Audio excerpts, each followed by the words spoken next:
ተመልካቾቻችን አሁን የደረሰን ዜና አለ። በአዲስ አበባ በዛሬው ዕለት የእግር ኳስ ጨዋታ ለማየት የታደሙ የወላይታ ዲቻና የሲዳማ ቡና ክለብ ደጋፊዎች ከአገዛዙ በተፈጸመባቸው የተኩስ እርምጃ አንድ ደጋፊ እስካሁን እንደሞተ እየተገለጸ ነው። በርካታ ሌሎች ቆሰሉ አሉ። የሟቾች ቁጥር ሊጨምር እንደሚችል ነው ያገኘነው መረጃ የሚያመለክተው። ስቴዲየሙ በዝግ የመጨረሻ ጨዋታውን እንዲያከናውን መወሰኑን ተከትሎ ነው በአገዛዙ ታጣቂዎችና በስፖርት ደጋፊዎች መሃል የተቀሰቀሰው። የዘውዲቱና ሌሎች ሆስፒታሎች በቁስለኞች መጨናነቃቸውንም ነው የዘውትር ተሳታፊያችን ከላከልን መረጃ ለማወቅ የተቻለው። እነዚሁ ደጋፊዎች በአዲስ አበባ ጎዳናዎች ላይ የተቃውሞ ትዕይንት በማሳየት እንዲበተኑ ተደርጓል። በተቃውሟቸውም አገዛዙን የሚያወግዙ መልእክቶችን ማስተላለፋቸውን ነው ከመረጃው ለማወቅ የተቻለው። ይህ በእንዲህ እንዳለም በአዲስ አበባ መጠነ ሰፊ ፍተሻ እየተከናወነ ነው። በቤቶችና በተለያዩ አካባቢዎች ላይ በተለየ ሁኔታ የአገዛዙ ታጣቂዎች ፍተሻ እያደረጉ መሆናቸውን ነው የደረሰን መረጃ የሚያመለክተው። በእነዚህ ጉዳዮች ላይ የዘውትር ተሳታፊያችንን መረጃ እንዲያቀብለን እናደርጓለን። እንግዲህ ከዛሬው ክስተት እንነሳ። የስፖርት ደጋፊዎች የእግር ኳስ ክለብ ደጋፊዎች ናቸው ከአገዛዙ ታጣቂዎች በተሰነዘረባቸው የጥይት ሩምታ እንግዲህ አንድ ሰው እስካሁን እንደሞተ ነው የሚነገረው። ምናልባት የሟቾቹ ቁጥር ይጨምራል የተባለው ምንድነው እስቲ የሆነው? ዛሬ በአዲስ አበባ ከተማ የወላይታ ዲቻና የሲዳማ ቡና የጥሎ ማለፍ ውድድር ነበራቸው ለሻምፒዮን ሊግ ማለት ነው። ትልቅ ጨዋታ ነው ሊደረግ የነበረው። አዲስ አበባ ከተማ ስፖርት ውድድር ከቆመ 5 እና 6 ዓመት ሆኖታል። በክልሎች አካባቢ ድሬዳዋ ይወስዷቸዋል፣ ባህር ዳር ይወስዷቸዋል፣ አዋሳ ይወስዷቸዋል። እንዲህ በዙር እያዞሩ ከአዲስ አበባ ውጪ ስፖርት ሲደረግ ነው የከረመው። ለተከታታይ 5 ዓመት አዲስ አበባ ከተማ ላይ ስፖርት ተካሂዶ አያውቅም። ነገር ግን እነዚህ ሁለት ክለቦች በአዋሳ ከተማ ጨዋታቸውን ቢያደርጉ ሌላ ትልቅ ግጭት ሊፈጠር የብሔር ግጭት ሊፈጠር ይችላል በማለት ወደ አዲስ አበባ ከተማ አምጥተው ስቴዲየም ላይ ወንበሩ አላለቀምና ደጋፊዎች ሙሉ በሙሉ ገብተው መደገፍ አይችሉም የሚል ምክንያት በመስጠት የተወሰኑ የስፖርት ደጋፊዎችን ብቻ መርጠው በማስገባት የወላይታ ዲቻ ስፖርት ደጋፊዎች እንዳይገቡ በማድረግ ከፍተኛ የፌዴራልና የመከላከያ ሰራዊት አባላት ስቴዲየሙን ከበው ደጋፊዎችን አትገቡም በማለት በተፈጠረ ግርግር እንገባለን አትገባም በሚል ግጭት በተነሳ ሩምታ በመተኮስ ከ10 በላይ የሚሆኑ የወላይታ ዲቻ ደጋፊዎች ቆስለዋል። ከቆሰሉት ውስጥ አንደኛው ወዲያውኑ ከተመታበት ቦታ ላይ ሲሞት፣ አንደኛው ደግሞ ወደ ዘውዲቱ ሆስፒታል ተወስዶ ህይወቱ እንዳለፈና 2 ወጣቶች ያገዛዙ ጦር በሰነዘረባቸው ተኩስ ምክንያት ወዲያውኑ እንደሞቱና ከ8 በላይ ደጋፊዎች ደግሞ ቆስለው በቅርብ በሚገኙ ሆስፒታሎች ሕክምና እየተደረገላቸው እንደሆነ ነው የደረሰኝ መረጃ የሚያመላክተው። ከዛ በኋላ ደግሞ እነዚህ ሰዎች ወደ 10 የሚገመቱ ሰዎች ከወደቁ በኋላ የወላይታ ዲቻም ይሁን የሲዳማ ቡና ስፖርት ክለብ የተፈጸመባቸውን ወንጀል የተኩስ ሩምታ በመቃወም ድንጋይ ውርዋሮ አካባቢውን ግጭቶች ተፈጥረዋል። ተጨማሪ ወታደር በፓትሮል መጥቶ ወደ ላይ በመተኮስ ወጣቶችን ለመበተን ሙከራ አድርጓል። በዛ ምክንያት ድብደባ የተፈጸመባቸው አሉ። በታፍነው የተወሰዱ ወጣቶች እንዳሉ ነው የደረሰኝ መረጃ የሚያመላክተው። ነገር ግን ከፍተኛ ግጭት ነበረ፣ ጩኸት ነበረ፣ እሪታ ነበረ። በአጠቃላይ የተወሰኑ የፌዴራል ፖሊሶችን ከአካባቢው በድንጋይ ካባረሩ በኋላ አካባቢው ላይ የተቃውሞ ድምጾችን ያሰሙ ነበረ። ነገር ግን ከቤተ መንግስት አካባቢ የመጡ በ8 እና በ9 ፓትሮል የመጡ ትልልቅ መሳሪያዎችን የታጠቁ የሪፐብሊካን ጋርድ አባላት ሩምታ በመተኮስ በመምታት ከፍተኛ ጉዳት እንዳደረሱባቸው ነው የደረሰኝ መረጃ የሚያመላክተው። መሳይ የሞቱት ሰዎች ወይም ደጋፊዎች ቁጥር 2 እንደሆኑ ነው ካንተ መረጃ ለማወቅ የተቻለው። በተለያዩ የሕክምና ቦታዎችም እንደዚሁ የቆሰሉ ደጋፊዎች ሕክምና ያገኙ እንዳለ፣ አንዳንዶቹም የከፋ ጉዳት የደረሰባቸው እንዳለ፣ ለህይወት አስጊም የሆነ አደጋ ውስጥ እንዳሉም ይነገራል። ለማንኛውም በየሆስፒታሉ ያለውን ሁኔታ መረጃውን ለማግኘት እንሞክራለን። ምንድነው ግን ያስተላለፏቸው መልእክቶች? ለምሳሌ እንዋጋ የሚልም መዝሙር የተለመደ ነው። በተለይ ከቅርብ ጊዜ ወዲህ እንዋጋ በለው በአገዛዙ ላይ የሚቀርቡ ተቋሞች አንዱ በዚህ ደረጃ የሚገለጽ ነው። ከዚህ በተጨማሪም ከፍተኛ የሆነ ብሶት የታየበት ሁኔታ ነው። አጋጣሚውን ህብረተሰቡ ለእንደዚህ አይነት የፖለቲካ ጥያቄዎች ለእንደዚህ አይነት የለውጥ ጥያቄዎች እየተጠቀመ እንዳለ ትልቅ ማሳያ ተደርጎ የሚታይ ነበረ። በአጠቃላይ ክስተቱ ምን ይመስላል ከዚህ አንጻር?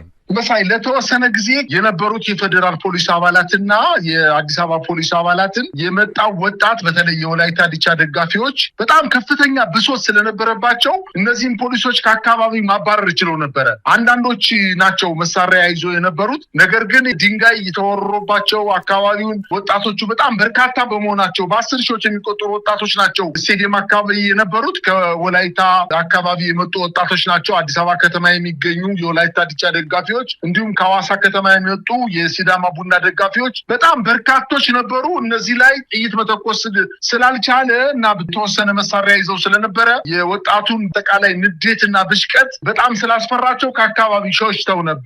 በዛን ሰዓት የተፈጸመው ነገር ምንድነው? አካባቢው ሙሉ በሙሉ በወጣቶች ተቆጣጥረው ፉከራ፣ ቀረርቶ፣ ዘፈን ምናምን ያሰሙ ነበረ። ጮኸት ነበረ። አካባቢ ሙሉ በሙሉ የተቆጣጠሩት ወጣቶች እንዋጋ በለው ብቻ ሳይሆን ስለ ፋኖም ዘፈን ሁሉ ነበረ። እየመጡ ነው የሚል ከፍተኛ ዘፈን የፋኖን የሚያወድሱ ነገሮችን ያሰሙ ነበረ። ነገር ግን ይሄ መረጃ ወዲያውኑ የደረሰው የሪፐብሊካን ጋርድ አባላት ከቤተ መንግስት በቅርብ ርቀት ላይ ወዲያውኑ ደርሶ እሩምታ ነው የተኮሰው። ሙሉ በሙሉ ወደ ወጣቶች ሲተኩስ ወጣቱ ወዲያውኑ ወደ ተለያዩ አካባቢዎች ሲበተን እንግዲህ እነዚህ 10 የሚገመቱ ወጣቶች መንገድ ላይ ወደቁ፣ ተመተው ወደቁ። እንግዲህ እድለኞች ናቸው እንጂ ሙሉ በሙሉ አካባቢውን ለመበተን የጭስ ቦምብ መጠቀም ይቻል ነበር መንግስት።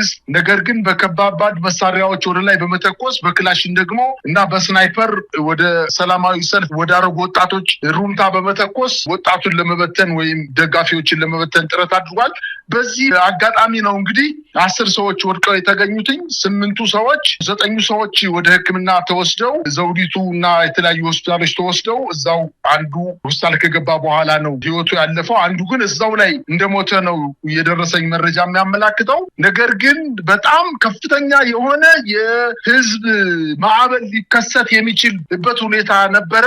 ከ4 ኪሎ ቤተመንግስት አካባቢ የሪፐብሊካን ጋርድ አባላት ባይመጡ ኑሮ የአካባቢው ወጣት ራሱ የሁለቱ ክለቦች ደጋፊ ያልሆኑ ወጣቶች ራሱ ከነዚህ ወጣቶች ጋር ተደርቦ ዘፈን፣ ጮት፣ ቀረርቶ ምናምን ሁሉ ይሰማ ነበረ። በጣም ይሄ የሚያሳየው በዋናነት በመንግስት ላይ ከፍተኛ የሆነ ቁጣ እንዳለና አጋጣሚውን ተጠቅሞ የአዲስ አበባ ከተማ ወጣት ይሄን መንግስት ተቃውሞ ለማሰማት ምንም አይነት ነገር ሊመልሰው እንደማይችል ነው ማየት የቻልኩት። መሳይ እንግዲህ በሌላ በኩል በአዲስ አበባ በጣም ጥብቅ ፍተሻ እየተደረገ እንዳለ ሰምተናል። ሰሞኑን የአዲስ አበባ ፖሊስ ኮሚሽን በተለየ ሁኔታ የፍተሻ ዘመቻ እንደሚያከናውን በይፋ ገልጾ ነው የገባውና በዚህም ህገወጥ የገንዘብ ዝውውር፣ ህገወጥ የሰዎች ዝውውር፣ ህገወጥ የመሳሪያ ዝውውር በሚል ይህንን ለመከላከል ፍተሻ እንደሚከናወን ነው የገለጸው። ነገር ግን ከዛ ባለፈ አገዛዙ አንድ የሰጋው ነገር እንዳለ በሚያመላክት መልኩ ነው ፍተሻው እየተከናወነ ያለው። ምናልባት ፍተሻውን በተመለከተ የሚታዩ ነገሮች አሉ። በጣም ግልጽ ነው እኮ የፌዴራል ፖሊስ ዋና ኮሚሽነር መግለጫ ከሰጠ በኋላ በአዲስ አበባ ከተማ ከወትሮ በተለየ ሁኔታ ጥብቅ ፍተሻ እናደርጋለን ብሎ ከተናገረበት ቀን ማግስት ጀምሮ ይኸው 4ኛ ቀን ነው። በተለያዩ የአዲስ አበባ አካባቢዎች፣ ክፍለ ከተሞች፣ ወረዳዎች እና ቀበሌዎች አካባቢ በሌሊት ከ4 ሰዓት ከምሽቱ 4 ሰዓት እስከ 9 እና 10 ሰዓት አካባቢ የጋራ መኖሪያ ቤቶች አካባቢ የሚጠረጠሩ አካባቢዎች በተለይ በዋናነት ደግሞ አዲስ አበባ ከተማ ዙሪያ የሚገኙ እነዚህ የጨረቃ ቤቶች አካባቢ ከፍተኛ ፍተሻ ነው እየተደረገ ያለው። ፍተሻ ብቻ አይደለም መሳይ፣ የሚጠረጠሩ ወጣቶችን በሌሊት እያፈኑ ይወስዳሉ። የተገኘ ሀብት በሙሉ እየተዘረፈ ነው የሚገኘው። የመንግስት ቅና የተሰጠው ራሱን የሚጠብቅበት ከአዲስ አበባ ከተማ ፖሊስ መምሪያ ከአዲስ አበባ ከተማ ፖሊስ ኮሚሽን ፍቃድ የተሰጠው ሽጉጥ ያለው መሳሪያ ራሱን እንዲጠብቅበት መሳሪያ ፍቃድ ያለውን ሰው ኢቭን ከ4 ሰዓት 5 ሰዓት 6 ሰዓት መጥተው ፍተሻ በማድረግ እየነጠቁ እየወሰዱ ነው። ከወሰዱ በኋላ ደግሞ ድርድር እያደረጉ ነው። የፖሊስ አባላቱ ከ50 60 70 ሺህ ብር ድረስ እየተቀበሉ ሽጉጡን እየመለሱ ነው። መሳሪያ ፍቃድ የሌላቸውን ሰዎች እና የተገኘባቸውን ሰዎች ደግሞ አብረው በሌሊት ወስደው በአዲስ አበባ ፖሊስ ኮሚሽን ውስጥ እያሰሯቸው እንደሚገኙና ነገር ግን ዋናው ዓላማ አንደኛ መንግስት በአዲስ አበባ ከተማ ላይ ከፍተኛ ጥርጣሬ እንዳለውና ፍርሃቱ እየጨመረ እንደመጣ የሚያሳዩ ምልክቶች ናቸው እያየን ያለ ነው። ምክንያቱም ፍተሻቸው በጣም ጥብቅና የሚፈተሸውን ሰው እጅግ በጣም የሚያሸማቅቅ በተለይ በዋናነት የአማራ ብሔር ተወላጆችን ያነጣጠረ ፍተሻ እየተደረገ ነው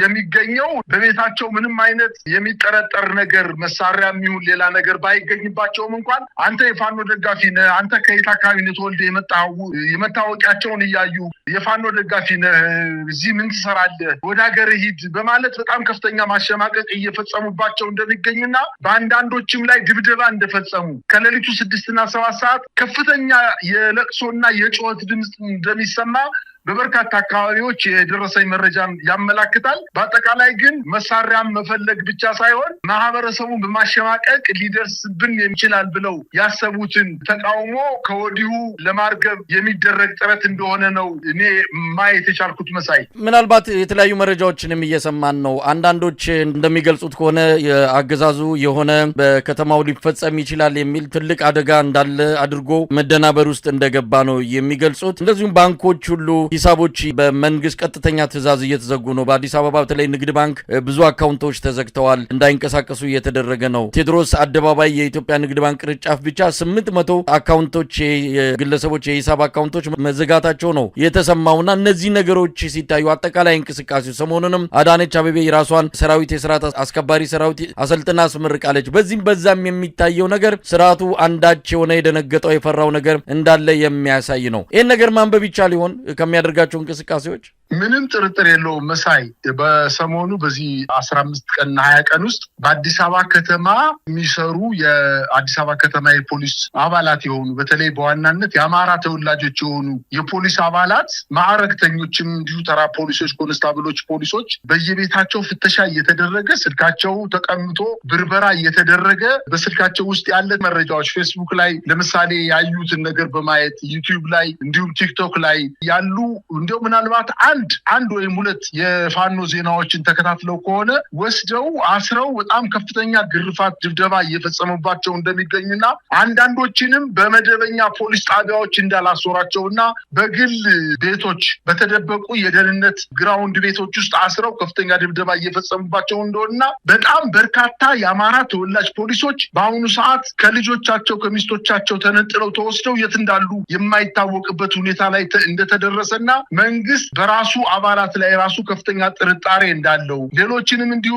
ትንሽ ክፍተት አለባቸው ያላቸው ነጋዴዎች፣ የመንግስት ሰራተኞች፣ በተለይ የወረዳ አመራሮች አማራ ክልል ተወልደው ነገር ግን አዲስ አበባ ላይ የብልጽግና ፓርቲ አባላቱ ነው ስርዓቱን እያገለገሉ ያሉ የወረዳ የክፍለ ከተማ አመራሮች ሳይቀር ክትትል እየተደረገባቸው አካውንታቸው ታግዷል። እንቅስቃሴያቸው በሙሉ በክትትል ላይ ነው ያሉት። ከፍተኛ መሸማቀቅ እየደረሰባቸው ነው። በቢሮ ራሱ ኃላፊዎቹ የኦሮሞ ተወላጆች በመሆናቸው እንደፈለጉ እያንጓጠጡ ልቀህ ወደ ሀገርህ ሂድ፣ እዚህ ምን ትሰራለህ፣ ይሄ አንተ ቦታ አይደለም እየተባሉ ከፍተኛ የሆነ ማሸማቀቅ እየደረሰባቸው ነው። ከማሸማቀቅ አልፎ አሁን ደግሞ በአንዳንድ ቦታዎች ላይ ልጆቻቸውን የትምህርት ቤት ከፍለው እንዳያስተምሩ፣ ለልጆቻቸው ቀለብ ገዝተው ልጆቻቸውን እንዳያበሉ፣ ራሳቸውን በነፃነት ቢሮ ገብተው እንዳይሰሩ ለማድረግ ደሞዛቸውን ሁሉ እስከማገድ የተደረሱ የወረዳ አመራሮች፣ የቀበሌ አመራሮች፣ የክፍለ ከተማ አመራሮች እንዲሁም ባለሙያዎች ሳይቀር አባል ያልሆኑ ባለሙያዎች ሳይቀር ለአማራ ተወላጅ ስለሆነ ብቻ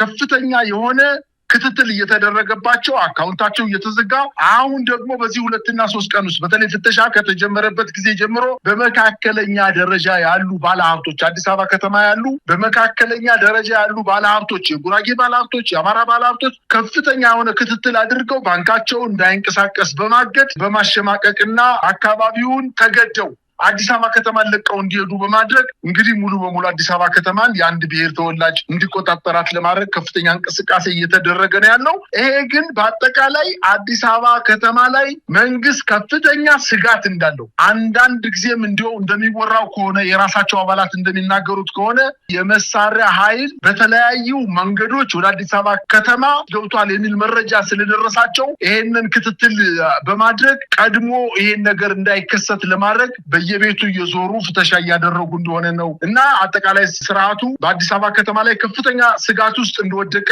የሚያሳዩ በርካታ እርምጃዎችን እየወሰደ እንደሆነና በዚህ እርምጃውም ግን ምንም አይነት ባንክን ከማገድ በጥርጣሬ ላይ ተመስርተው ባንኮችን ከማገድ በዘለለ በፍተሻ የተገኘ አንድም ነገር እንደሌለና ግን በእግረ መንገዳቸው ዘረፋ፣ ድብደባ፣ ማሸማቀቅ በዘራቸው በሃይማኖታቸው በተወለዱበት አካባቢ መሰረት በማድረግ ማሸማቀቅና ዘረፋ እየፈጸሙባቸው እንደሆነ ነው መረጃዎች የሚያመላክቱት። መሳይ